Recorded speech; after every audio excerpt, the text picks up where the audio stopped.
여러분, 솔직히 가슴에 손을 얹고 여러분도 못 받아본 점수 아닙니까?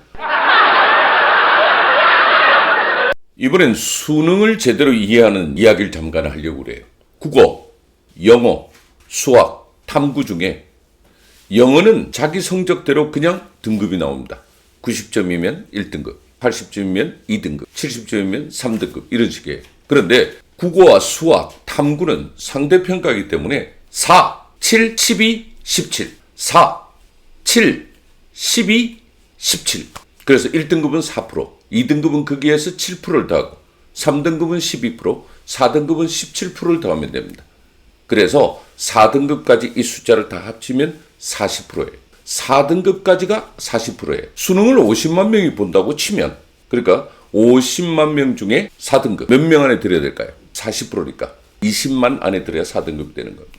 제가 이야기를 하는 까닭은 뭐냐고 하면 이게 대깔꼬마니로 1, 2, 3, 4가 합치면 40%고요. 5등급 빼고 6, 7, 8, 9등급을 합치면 또 40%가 돼요. 그러니까 6등급이 17, 7등급이 12, 8등급이 7%, 그리고 마지막 9등급이 1등급과 같은 4%죠. 그래서요, 1등급만 어려운 게 아니고요. 9등급도 굉장히 어려운 거예요.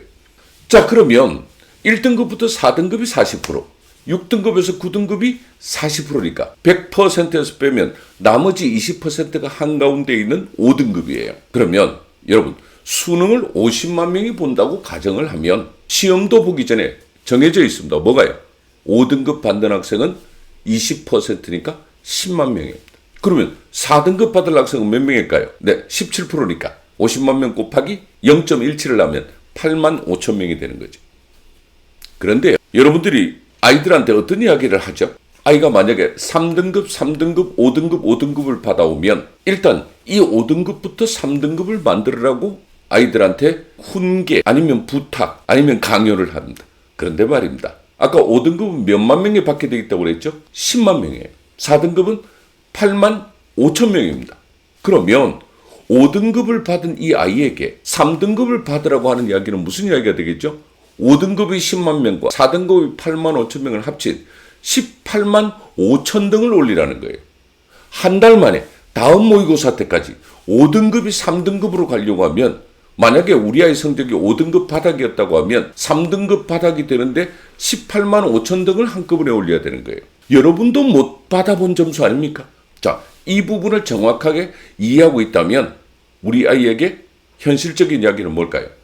그러면 그나마 잘하고 있는 이 3등급 부분을 열심히 해서 2등급을 만드는 것이 오히려 우리 아이의 수능 총점을 올리는 비결이 되는 것입니다. 영어는 절대평가리가 되고 나머지 국어, 수학, 탐구 부분에 있어서는 내 점수가 몇 점인가가 중요한 것이 아니라 상대방 점수와 비교한 나의 석차에 따라서 총 인원의 4%, 7%, 12%, 17% 이렇게 구분지어서 정리하는 거라는 거. 그래서 5등급이 3등급 되는 데로 무려 18만 5천 등을 올려야 된다는 걸 안다면 우리 아이의 성적에 따라서 어떤 작전을 써야 될 건가가 좀 더 정확하게 이해의 바탕을 둔 충고 아니면 아이에게 부탁이 되지 않을까 그런 이야기를 해봅니다.